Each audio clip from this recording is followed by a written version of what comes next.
I don't think it was ever a heated rivalry. I think it was a really competitive rivalry. Yeah. They were such a good side during the period. When you beat them, when you play well against them, when you score runs against them, you feel you're good enough to play. Battles were intense. They were by far the best you've seen for the last 15 years and maybe for the next 10 years. Some of the best games that I've played were test matches or one-day matches against India. It was important for us to go and play well in Australia. Yeah, as a captain as well, what you want to do is so important that you lead from the front.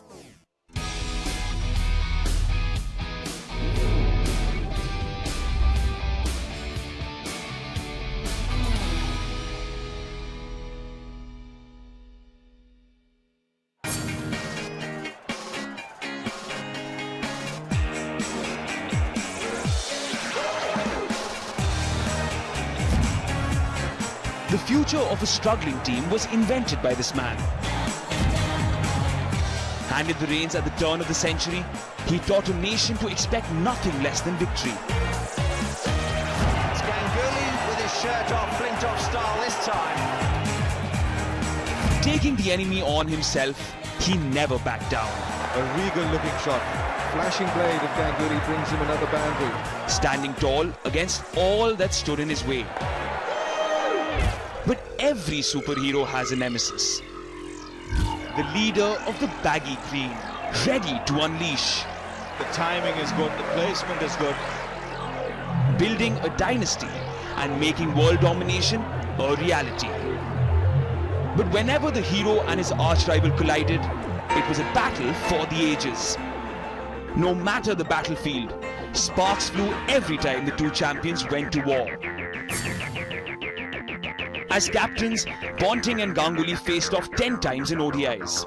But this rivalry goes beyond plain numbers. Well, firstly, I don't think it was ever a heated rivalry. I think it was a really competitive rivalry. Yeah. You're two very good cricket teams playing at the highest level. That's what it's all about. I mean, I think sport at the highest level has to be ultra competitive. And I think we were out there trying to do the best that we could to win as many games as we possibly could. Sourav and his team was leading his team in a certain way to give them the best chance of winning as many games as they could. So, look, the battles were intense, yes, but when you look back, certainly when I look back through my career, some of the best games that I played were test matches or one-day matches against India, because you just knew that it was going to be ultra competitive. It was going to be all on. Everyone in both teams were going to be giving it their absolute best to win the game for their team, and that's what cricket's all about as far as I'm concerned. They were the reigning world champions, trampling everything that stood in their path. Be it ODIs or tests, the mighty Australians had no match. Except, perhaps one. A rejuvenated Team India had found a captain who led from the front. And an army that comprised of some of the best in the world.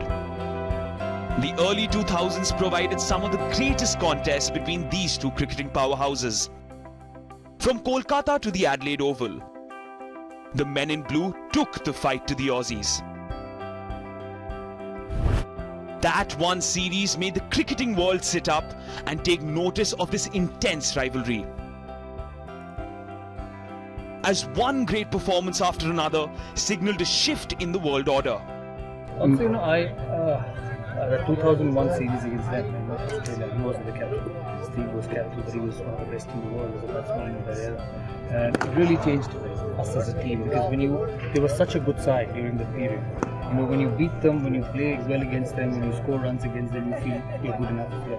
And I think that helped India, that 2001 series. They won in Bombay and came back and won in Calcutta in Chennai. And they go to Australia in 2003, where it was 1-all. Steve's last series, he was taking over as captain. So, playing with such a great side, because they talk about the West Indies in the 70s. I haven't seen Ricky Ponting and Steve O's side during that era. They were by far the best we have seen for the last 15 years.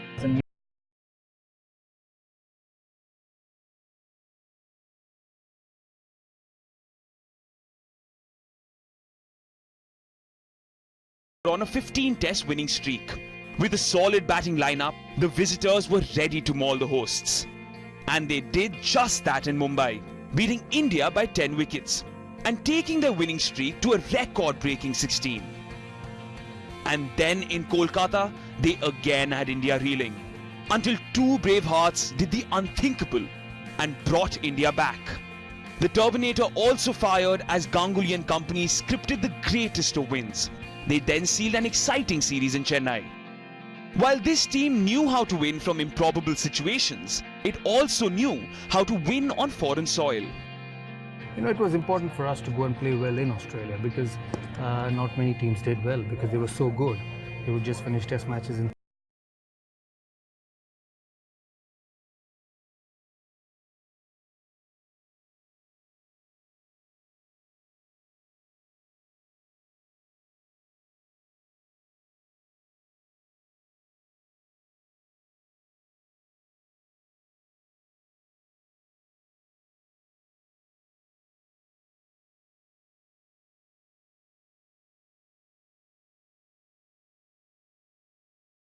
pitches, and you get used to that. And we came back from the series very proud of the performance. We were 1-1, and Sydney, Australia managed to hold a draw, which rarely happens against Australia in Australia.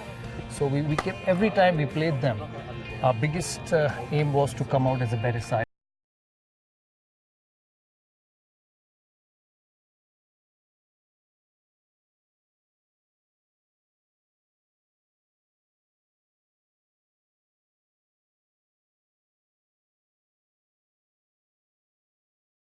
And they are the best fast bowlers in the world. You know, you always looked at Adelaide where you could get Ricky Ponting out, but you couldn't get him out. Well, he got a double 100 in Adelaide.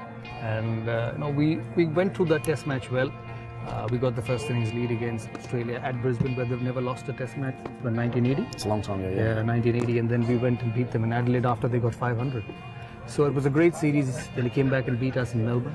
He again got 100, isn't it? 200 again. 200 again. So it was for breakfast actually. Baked beans for breakfast for Ricky Ponting. But going back to what Sourav said, I mean, yes, starting in Brisbane for us, our conditions, you know, opposition teams generally hadn't been in Australia for long before they were playing the first test in Brisbane. And Sourav came out on a wicket where we would have expected that the Indian batsman would have struggled the most in Brisbane. Came out and made a magnificent, was it 130, 140 something? 140, yeah, 140 odd there. And that, yeah, as a captain as well, what you want to do is so important that you lead from the front, and especially in those early games of a series, you know. And I always prided myself on making sure that I played well as I could possibly play in the first innings of the first test match of any series. And so to see Sourav, an Indian captain, come to Australia in Brisbane and make a great 100 was the way that he needed to lead his team at the start of that series. Lead his team at the start of that series.